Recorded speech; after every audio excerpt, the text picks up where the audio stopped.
একটু light flat light একটু বন্ধ করে দেবে, চোখে লাগে তো এটা তো বন্ধ হয় না, ডিস্টার্ব হয়। মানে ব্যাপারটা হয় কি, গানের যে জায়গাটা দুই রকমের গান পড়ে। এই কিছুদিন আগে আমি গেছিলাম হচ্ছে মানিকগঞ্জে একটা সাধু সঙ্গে, ওখানে হচ্ছিল এক ধরনের গান, মানে বাইরে অডিয়েন্সের জন্য এক ধরনের গান, অডিয়েন্স আসছে কষ্ট করে শীতের মধ্যে বসে আছে, একটু ওদের গানটা শুনতে হবে, একটু ধুমধাম ধুমধাম গান গেল।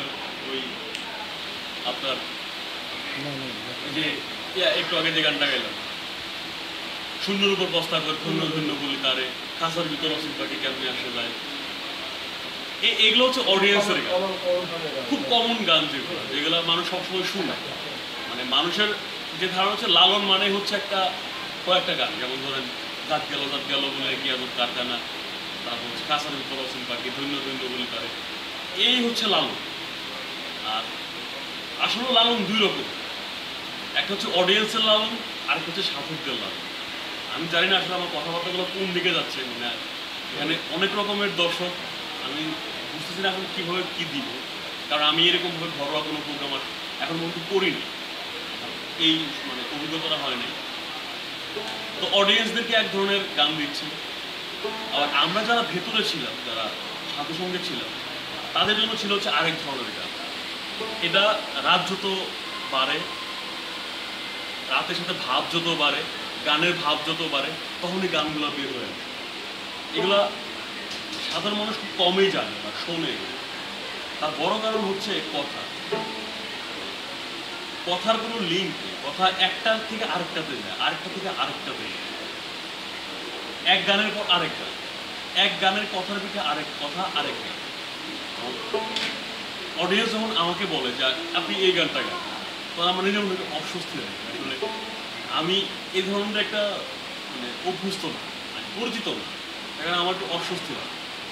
ফলে হয় কি যে কোনো হোম বা কোনো ঘরোয়া কোনো প্রোগ্রামে গেলে আমি আমার মতো করে দেওয়ার চেষ্টা করি। এখন যেরকম ব্যাপারটা না, আমি কথা বলতেছি, কথা ফাঁকে ফাঁকে গান হচ্ছে, এটা হচ্ছে আসলে মানে একটা সঙ্গের ধারা। আমি এভাবেই শিখে আসছি যে কথা পরে গান, কথা প্রসঙ্গে গান আসবে। মানে আমাদের ছোট্ট অডিয়েন্স আছে, ও হয়তো আমাদের কথাগুলো ধরতে আসলে ওকে দেওয়ার মতো, মানে ওরকম প্রাসঙ্গিক কথাগুলো হয়তো আমি জানি না, ওকে হয়তো আমি বোঝাতে পারতাম, কিন্তু ভাষাটা আসলে আমার জানা নাই, মানে আমি কোন ভাষায় ওকে বলবো। এজন্য আমি খুব দুঃখিত, আসলে তোমার ভাষাটা আমি দিতে পারছি না।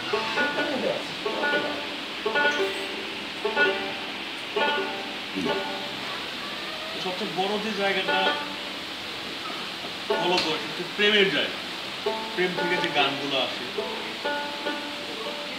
এখন প্রেমটা আবার দুই ধরনের নিয়ে নিচ্ছে, একটা হচ্ছে বলতে দেহপ্রেম, যেটা রাধা কৃষ্ণের প্রেম, এই নিয়ে প্রচুর গান।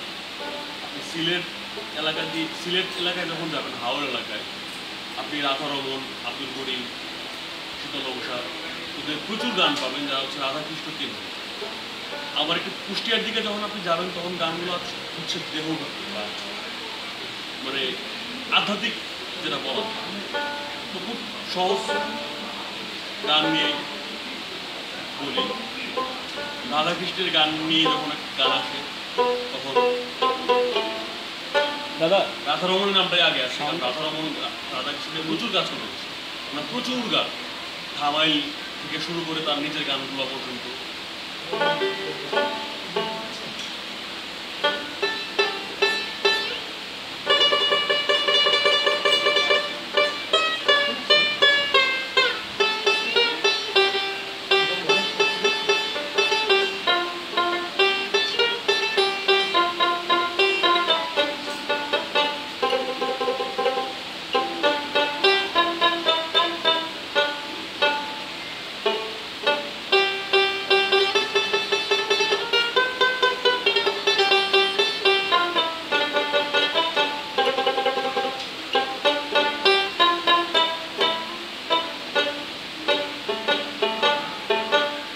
এই গানের প্রেক্ষাপটটা হচ্ছে এরকম, কালারে কৈরব মানা সে যেন আমার কুঞ্জে আসে।